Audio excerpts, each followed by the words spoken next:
মৃত্যু এমন একটা বিষয় যে প্রত্যেক প্রাণী যে মৃত্যুর স্বাদ আস্বাদন করতে হবে, এই কথাটিকে আল্লাহ তাআলা কোরআনে কারিমে 3 জায়গায় পৃথক করে আলাদা আলাদা করে বিভিন্ন অ্যাঙ্গেল থেকে আলোকপাত করেছে।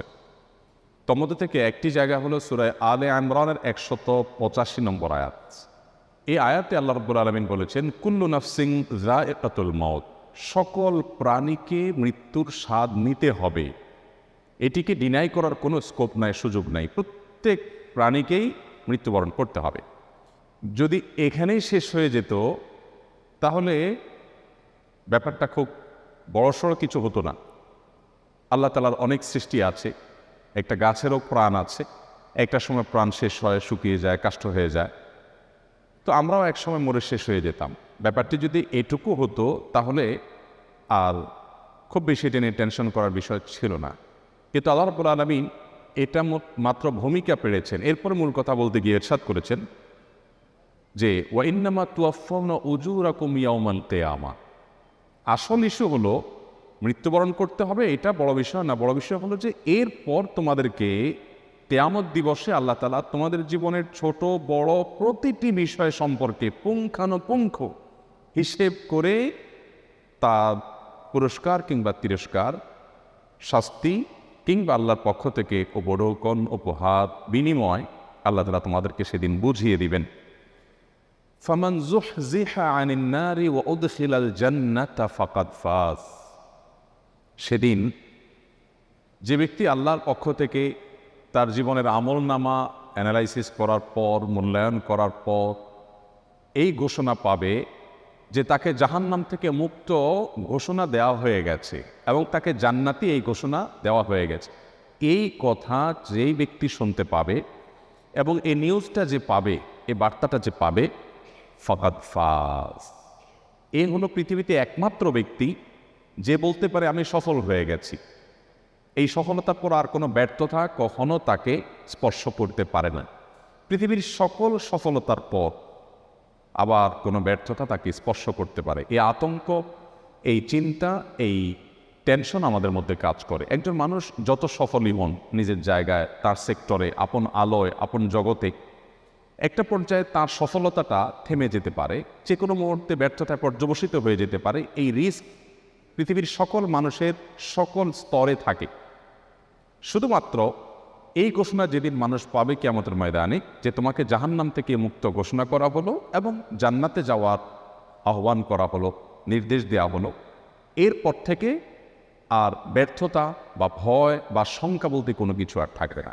আল্লাহ রাব্বুল আলামিন এই পৃথিবীতে যত কিছু সৃষ্টি করেছেন আমরা সবাই জানি, এই বিষয়ে কোনো শিক্ষিত অশিক্ষিত কোনো মানুষই দ্বিমত করেন না।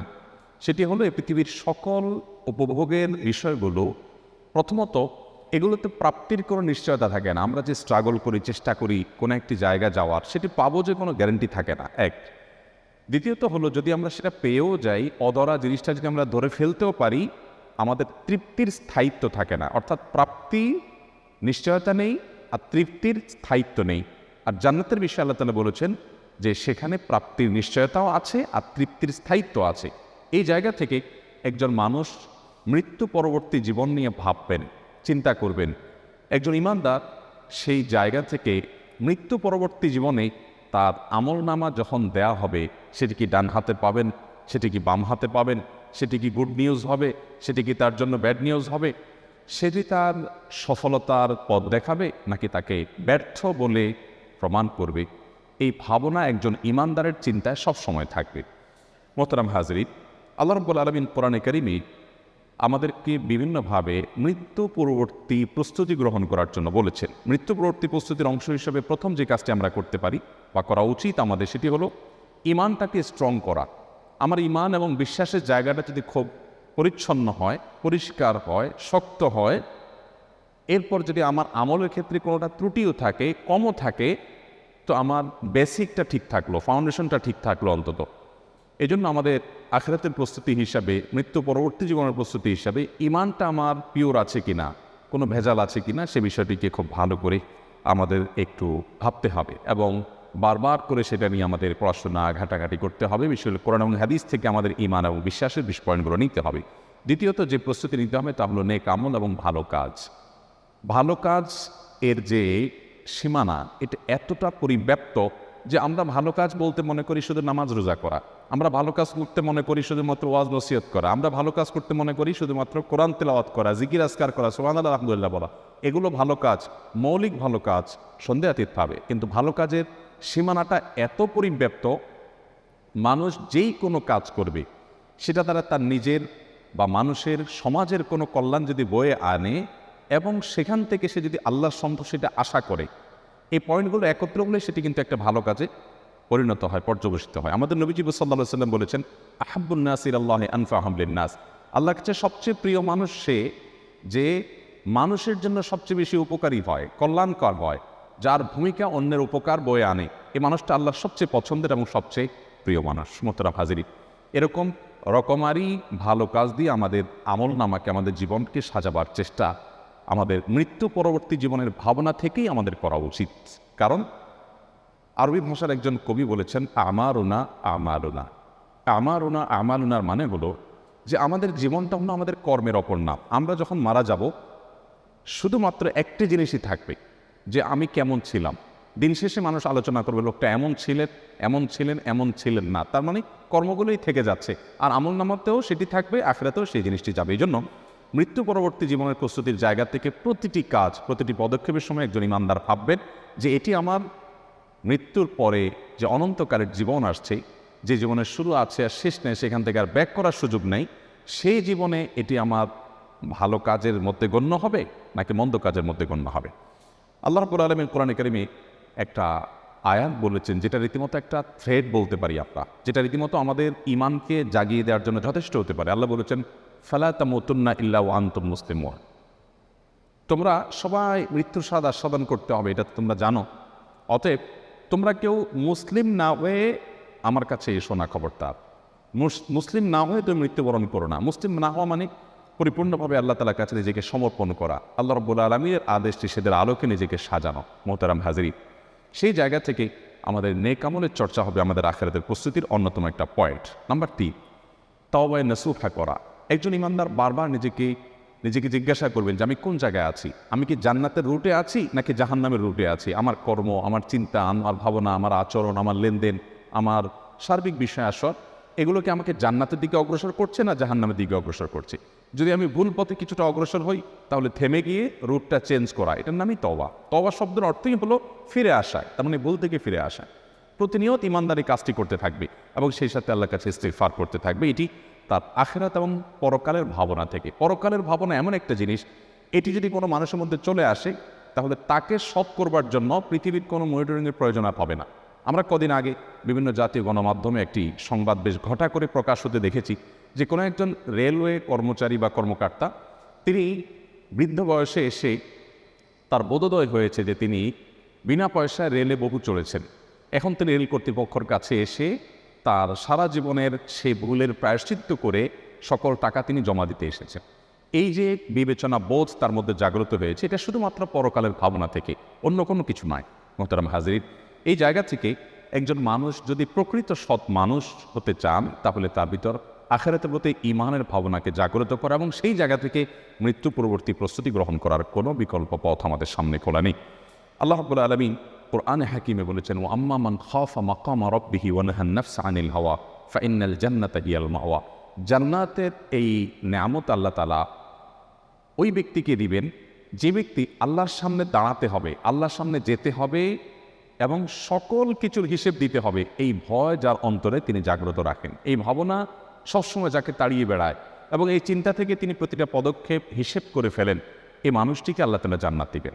অতএব মৃত্যু পূর্ববর্তী ভাবনা প্রতি মুহূর্তে আমাদেরকে আলোকিত করবে, আমাদেরকে সৎ করবে, আমাদেরকে আল্লাহ তাআলার নিকট জবাবদিহিতার বোধের কারণে আমাদেরকে অসততার পথ থেকে বাঁচাবে।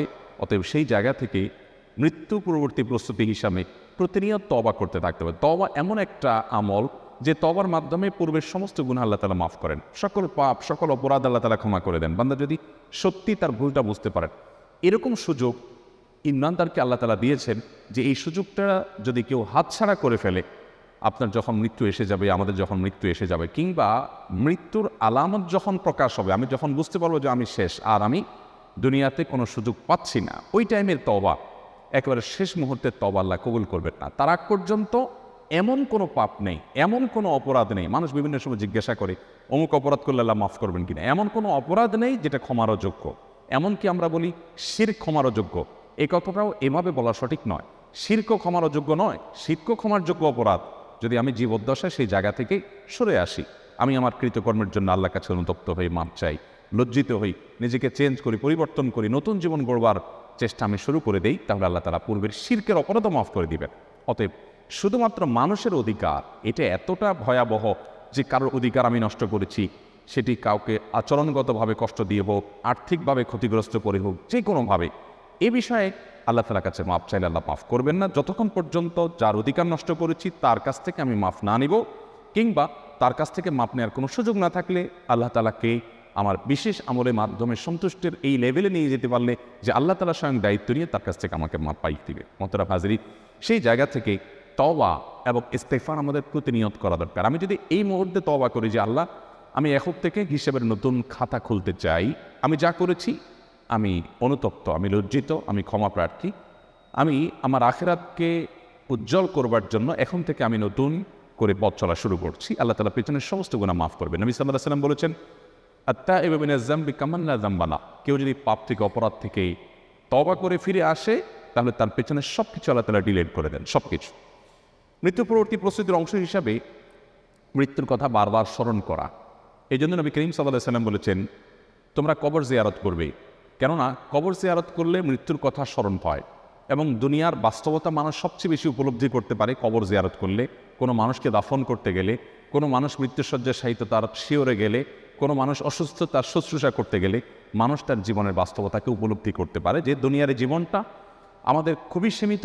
আল্লাহ তাআলা এটাকে এতটাই অনিশ্চিত রেখেছেন যে পৃথিবীতে কেউই বলতে পারে না তিনি কতদিন বাঁচবেন। আল্লাহ তাআলা কোরআনে কারিমে রীতিমতো ঘোষণা দিয়ে দিয়েছেন যে কিছু জিনিস মানুষ আগাম অনুমান করে বলতে পারে, কিন্তু কে কখন মারা যাবে এই তথ্য পৃথিবীতে কোনো মানুষকে আল্লাহ তাআলা আগে জানার ব্যবস্থা রাখেন নাই। এটির অন্যতম কারণ যে আমরা আগে থেকে যেন অ্যালার্ট থাকি এবং সতর্ক থাকি। মোহতারাম হাজরিন, এই জন্য নবী করিম সাল্লাল্লাহু আলাইহি ওয়াসাল্লাম বলেছেন, তিরমিজিতে হাদিসটি আসছে, কুক আকফিরু হাযিন লাজ্জাতিল মউত, মৃত্যু যেটা মানুষের বিভিন্ন স্বাদের সাথে মানুষের যে কানেকশন এটাকে ডিসকানেক্ট করে দেয়, সে মৃত্যুর কথা বেশি বেশি স্মরণ করবে। আমরা যখনই একাকী নির্জনে একটু ভাবার সুযোগ পাবো, আমরা যখন মৃত্যুর কথা ভাববো, মৃত্যু পরবর্তী জীবনের কথা ভাববো, তো সাথে সাথে আমাদের মধ্যে আল্লাহর নিকট জবাবদিহিতার বোধের যে জায়গাটা সেটাকে খুব দারুণভাবে তৈরি করবে এবং ফলশ্রুতিতে আমরা সততার পথে চলতে সহায়ক হবে ইনশাআল্লাহ তাআলা। নবী করিম সাল্লাল্লাহু আলাইহি ওয়াসাল্লামের নির্দেশনার আলোকে আমাদের মৃত্যু পরবর্তী প্রস্তুতি হিসাবে 5 নম্বর যে করণীয় কথা আমি বলতে চাই তা হলো ওসিয়ত করা। ওসিয়ত এটা আমাদের সমাজ থেকে হারিয়ে যাওয়া একটা গুরুত্বপূর্ণ আমল। নবী করিম সাল্লাল্লাহু আলাইহি ওয়াসাল্লাম বলেছেন, তোমরা তোমার মৃত্যুর পর তুমি তোমার পরিবার পরিজন, আত্মীয় স্বজন, নিকটজন যারা আছেন তাদেরকে উদ্দেশ্য করে তুমি যদি কিছু বলার থাকে, তুমি কিভাবে তাদেরকে দেখতে চাও, তোমার সহায় সম্পদের ব্যাপারে তাদের কি রোল হবে সে বিষয়ে তোমার যদি কোনো ডিরেকশন দেওয়ার থাকে, তো একটি রাতও তুমি ঘুমাবে না সে ডিরেকশন দেওয়া ছাড়া, লিখিত ওসিয়ত লেখা ছাড়া। তো একজন মুসলমান মৃত্যুর প্রস্তুতির অংশ হিসেবে ওসিয়ত লিখে রাখবেন, প্রয়োজনে সেটা আপডেট করবেন কিছুদিন পর পর, এবং তার মৃত্যু যে কোনো মুহূর্তে হয়ে গেলেও তার পরিবারের সদস্যরা সেই ওসিয়তনামা অনুসরণ করে করে তারা সুপথে চলতে পারবেন। অতএব আমি যে মৃত্যুর জন্য প্রস্তুত সেটি প্রমাণ হবে, আমি ওসিয়ত লিখে আমি রেডি রয়েছি যে আমি মারা গেলে এইভাবে আমার পরিজনকে আমি গাইডলাইন করছি। 6 নম্বর যে আমলের কথা বলতে চাই তা হলো আল্লাহ তাআলার কাছে দোয়া করা যেন আল্লাহ তাআলা আমাদেরকে ঈমানের উপর অটল রাখেন। এটাও মৃত্যু পরবর্তী প্রস্তুতি, মৃত্যু পরবর্তী জীবনের জন্য, যে আল্লাহ আপনি আমাদেরকে অটল রাখুন। কারণ ঈমানের উপর অটল থাকা এটা খুব চ্যালেঞ্জিং একটা বিষয়। পৃথিবীর বয়স যত বাড়বে, পৃথিবীর আয়ু যত বাড়বে, ঈমানের উপর অটল থাকা তত কঠিন হবে। নবী করিম সাল্লাল্লাহু আলাইহি ওয়াসাল্লাম বলেছেন, এমন একটা সময় আসবে মানুষ সকালে মুসলমান থাকবে, বিকালে বেঈমান হবে, সন্ধ্যায় মুসলমান হবে, আবার সকালে বেঈমান হয়ে যাবে। অর্থাৎ ঈমানটা এত ঠুনকো হয়ে যাবে, পৃথিবী নানাভাবে মানুষের সামনে উপস্থাপিত হবে, মানুষের ঈমান দিন দিন দুর্বল হবে, নানামুখী ষড়যন্ত্র, শয়তানি ষড়যন্ত্র ঈমান হরণ করার জন্য তৈরি হবে। এগুলোতে ঈমান টিকিয়ে রাখা খুব কঠিন হবে। এই সময়টাতে একজন ঈমানদার আল্লাহ তাআলার কাছে দোয়া করবেন যে আল্লাহ আমার জন্য ঈমানের উপর আমি অটল থাকি। নবী সাল্লাল্লাহু আলাইহি ওয়াসাল্লাম দোয়া করতেন, ইয়া মুকাল্লিবাল কুলুব সাব্বিত কলবি আলা দীনিক, হে অন্তরকে পরিবর্তনকারী, আমার অন্তরকে আপনি আপনার মুখে করে দিন এবং আপনার দিকে আমার অন্তর যেন সবসময় ঝুঁকে থাকে, আপনি সেরকম করে দিন। আল্লাহ তাআলা কোরআনে দোয়া শিক্ষা দিয়েছেন, রব্বানা লা তুজিগ কুলুবানা বা'দা ইয হাদাইতানা। আল্লাহ একবার যখন হেদায়েত দিয়েছেন, আমি মুসলিম, আমি ঈমান এনেছি, আমার অন্তরকে আপনি আর বক্র করে দিয়েন না। কোনো পরিস্থিতি আমাকে যেন ঈমান থেকে টলিয়ে না দেয়, সরিয়ে না দেয়। এই জন্য আমরা দোয়া করতে থাকবো। আমি আমার পুরো বক্তব্যের সারাংশটা কয়েক সেকেন্ডে বলে দিচ্ছি। মৃত্যুর পূর্বে আমরা আল্লাহ তাআলার কাছে সবাইকে যেতে হবে এবং ফিরে আসার আর কোনো সুযোগ থাকবে না। অতএব আমরা কয়েকটা প্রস্তুতি নিতে পারি বা নেওয়া উচিত আমাদের। নাম্বার 1, আমার ঈমানটাকে একটু পরখ করা, যে আমার ঈমানটা আসলে ঠিক আছে কিনা, আমার বিশ্বাসটা, আমার ফেথটা ঠিক আছে কিনা, কোনো ত্রুটি আছে কিনা, এটাকে নিয়মিত কারেকশন করা, বিশ্বাসটাকে, ঈমানটাকে ঠিক করা। নাম্বার 2, ভালো কাজ দিয়ে গোটা জীবনকে সাজাবার চেষ্টা করা, যে আমার প্রতিটি কাজ হয় ভালো নয় মন্দ, হয় নেকামল হিসাবে গণ্য হবে না বদামল হিসাবে গণ্য হবে। মিজানের পাল্লাতে 2টা অপশন আছে, থার্ড কোনো অপশন নাই। আমি যেটাই করি না কেন, আমার প্রতিটি মুহূর্ত হয় আমার ভালো কাজে গণ্য হবে আর না মন্দ কাজে গণ্য হবে। অতএব এই বিবেচনাটা সবসময় করে হিসেব করে চলা। নাম্বার 3, সবসময় তওবা করতে থাকা। আমরা মানুষ, ভুল হতেই পারে, অতএব প্রতিনিয়ত তওবা করে করে কারেকশন করে নতুন করে পথ চলা শুরু করা। নাম্বার 4, মৃত্যুর স্মরণটা বেশি বেশি করে করা। যত বেশি মৃত্যুর স্মরণ, মৃত্যু নিয়ে ভাবতে পারবো, বিশেষ করে কবরস্থানে যাওয়া। মাঝে মধ্যে কোনো মানুষ মারা যায়নি, তারপর আপনি কবরস্থানে চলে গেলেন আত্মীয় স্বজনের কবর জিয়ারত করার জন্য, কিছুক্ষণ দাঁড়ালেন, তাদেরকে সালাম বিনিময় করলেন, আপনার ভিতরে ভাবোদয় হবে যে আমাকে একদিন আসতে হবে এই জায়গাটাতে। নাম্বার 5, কোনো ওসিয়ত করার থাকলে মৃত ব্যক্তি মৃত্যুর আগে জীবিতদের উদ্দেশ্যে ওসিয়তনামা লিখে রেডি করে রাখা, মৃত্যুর প্রস্তুতির অংশ। এবং সেটা একজন মানুষ তরুণ বয়স থেকে, যুবক বয়স থেকেই করতে পারেন, কোনো অসুবিধা নেই। এবং নাম্বার 6, আল্লাহর কাছে ঈমানের উপরে অটল থাকার জন্য দোয়া করতে থাকাই। আল্লাহ আমাদের সবাইকে আমাদের জীবদ্দশায় আখিরাতের প্রস্তুতি গ্রহণ করে দুনিয়া থেকে যাওয়ার তৌফিক দান করুন।